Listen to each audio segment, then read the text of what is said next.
All right, listen up. This is a Code Ninja security advisory. I'm coming to you with an urgent intelligence briefing on a very active, very real threat. I need you to stand by for immediate action.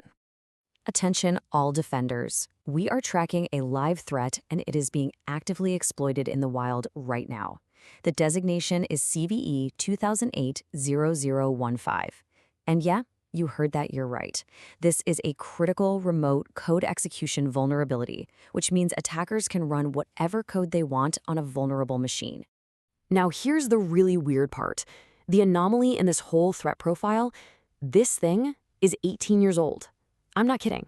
A ghost from 2008 has somehow re-emerged on the modern battlefield. And believe me, it is finding plenty of targets. So, what's going on here? The big question we're all asking is how in the world is a flaw this old now a top CISA known exploited vulnerability today? Well, that's what this briefing's all about.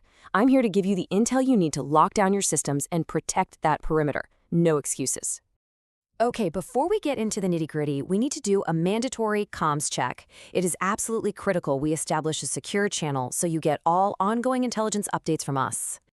All right, here's the protocol. Step 1. I need you to subscribe. Think of it as establishing a secure, real-time intel link. Step 2, hit that like button. That's your formal acknowledgement of receipt for this advisory. And step 3, and this is important, drop a comment with your patch status. Are you patched? Are you vulnerable? This helps us gauge the blast radius out there. Comms check complete. Good. Let's move to phase 3, the deep dive. We're going to tear this thing apart, look at its anatomy, and figure out the blast radius. First up, the root cause. So what are we dealing with here? It's a classic, a textbook stack-based buffer overflow. It's a memory corruption flaw. Basically, an attacker can throw more data at an application than it has room for in its buffer. That data spills over, overriding adjacent memory, and boom! They can potentially seize control of the whole program. Game over. Now, pay attention here, because this is the critical architectural issue. The flaw isn't just in one program. Oh, no, it's much worse. It's buried deep inside Microsoft's active template library, the ATL. We're talking about the CComVariant read-from-stream function specifically. And because developers compile this library directly into their own applications, this flaw gets compiled in. It's a systemic supply chain nightmare. Once it's in there, it's a real beast to get out, especially on legacy systems that nobody's touching anymore. So, you get it, right? The flaw is systemic, it's potentially everywhere. But attackers are creatures of habit. They have a preferred target.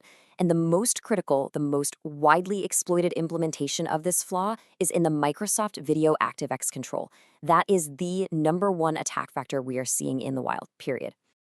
Let's break down the kill chain. The attack zeroes in on msvidctl.dll, which is a part of DirectShow. The object they've weaponized is called MPEG2TuneRequest. How do they get to you? A classic drive-by attack on a malicious website. And the reason this works so well is that the control was flagged as safe for scripting, which is like leaving the front door wide open. It bypasses a lot of browser warnings. Once they're in, they drop their payload. We've seen stuff like worm win32/dogkill.a being delivered this way. Okay, let's talk numbers. How bad is this, really? The CVSS version 2 score is a staggering 9.3. That's critical. The more modern version 3.1 score is still a very high 8.8. But here's the kicker. The EPSS score, it's at 80.64%, which puts it in the 99th percentile. What does that mean? It means there's an extremely high probability that attackers are actively exploiting this right now. Now look at this timeline. It tells a heck of a story. This thing was found way back in 2008. By 2009, it was being exploited on a massive scale. Then it kind of went quiet. But now it's back. This is a perfect, and I mean perfect, example of the long tail of a legacy threat. Old software never really dies. It just waits on our networks, often forgotten. But the attackers, they never forget. And that's exactly why CISA just added it to their KEV catalog on February 17th, and they've given federal agencies a hard deadline of March 20th to fix it. The past isn't just the past. It's here and it's now. All right, knowing the threat is half the battle. Neutralizing it is the other, more important half. So listen up, because this is the most critical part of this entire advisory, the remediation protocol. This is your action plan. This is what you do now. You need a defense in-depth strategy. Here it is. 1. Apply the full patch. I'm talking about Microsoft Security Bulletin MS09-37. No excuses. 2. Enforce the kill bit. You have to verify that the registry fix from MS09-32 is active.